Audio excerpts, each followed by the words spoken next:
Our next speaker shows us how that wisdom is already being read, structure by structure, and rewritten into the technologies we build. Please join me in welcoming Dr. Emmanuel Stratakis, Research Director and Acting Director of the IESL at Forth, to the stage.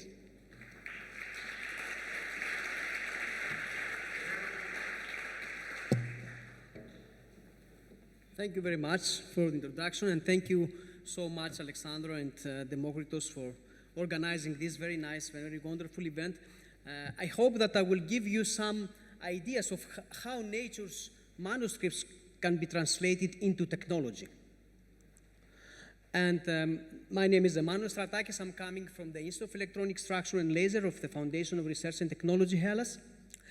And Animate Intelligence has been writing manuscripts for 3.8 billion of years. And the lotus leaf, the shark skin, and the glasswing butterfly each has solved, through evolution, engineering problems we are now only learning how to address. And these are prominent examples that nature shows us. For example, the remarkable superhydrophobicity and water repellence and self-cleaning properties of specific leaves, directional fluid transfer properties of specific lizard and bark bugs, low underwater friction properties of the shark skin, and remarkable anti-reflection properties of some species, insects, or butterflies, or cicadas.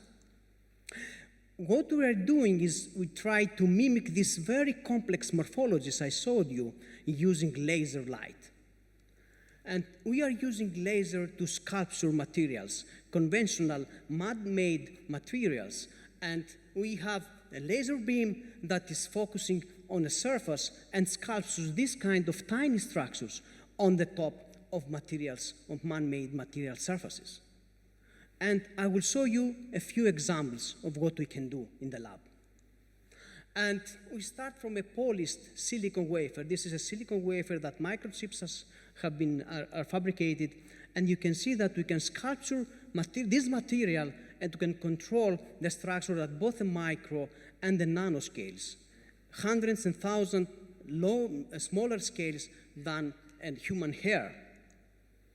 And this is a very prominent example. You can see we control both the micron and the nano length scale, and this morphology is very close to the morphology of the lotus leaf, this remarkable self-cleaning property that the lotus leaf is showing. You can see on the left the laser sculpture silicon, and on the right the lotus leaf. The similarity is remarkable, both in terms of the morphology as well as with water repellent properties.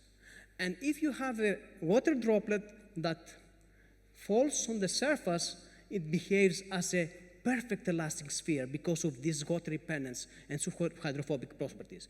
The same is shown by the artificial surface. You can see how the droplet bounces back and forth from the surface because of this water repellence. Now, let's see another example. This is the shark skin. You can see that's beautiful placoids. And you can see also the laser sculptured surface on steel. This surface shows remarkable friction reduction properties. We have tested this surface under rotation in a combustion engine. And you can see that we have hydrodynamic friction reduction that is about 50% with lubricants. And this is a very nice example of how we can save energy in combustion engines using this laser sculpture that is inspired by nature. This same surface shows a second functionality. You can see this remarkable omnidirectional coloration, like the peacock feathers. The same surface that shows friction reduction shows at the same time this remarkable omnidirectional diffraction, multicoloration that the peacock feathers are showing. And there is an endless zoo of how we can do with laser sculpture. You can see different structures like those I show you in this picture, and there is an endless pattern that we can do on the surface of the materials, and now we are looking forward to the species that show these very nice structures. Now going to the nanoscale. Thousands times lower than a human hair. You can see here that we can do on glass, it's a very remarkable material, glass, you can do this kind of tiny pillars that is on the order of hundreds of nanometers.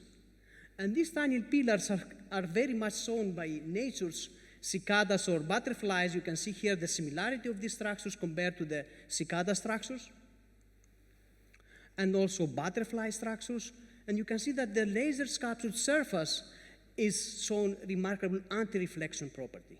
This is very important because reflection is sometimes undesirable.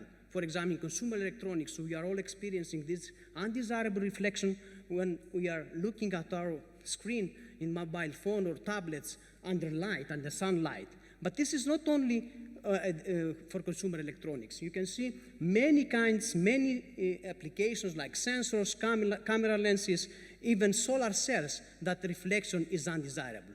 So we eliminate, with this technology, we eliminate reflection from glass. And this is permanent. For example, this is the competitive technology. This is multiple layers that are growing on the surface of the glass, but these are suffering from durability problems. Our technology is on the glass, and it is permanent. We sculpture these tiny features that nature showed us on the glass, and we introduce this remarkable anti-reflection property. And not only that, the same structures show this remarkable anti-fogging property, so this optical clarity is preserved even under water conditions. And with this, I would like to thank you very much for your attention. And when we laser write the microarchitecture of a lotus leaf onto silicon, glass, or steel, we produce or reproduce the denticles of a shark on a metal shaft. We are not copying nature. We are entering into a dialogue with 3.8 billion years of animate intelligence. Thank you very much.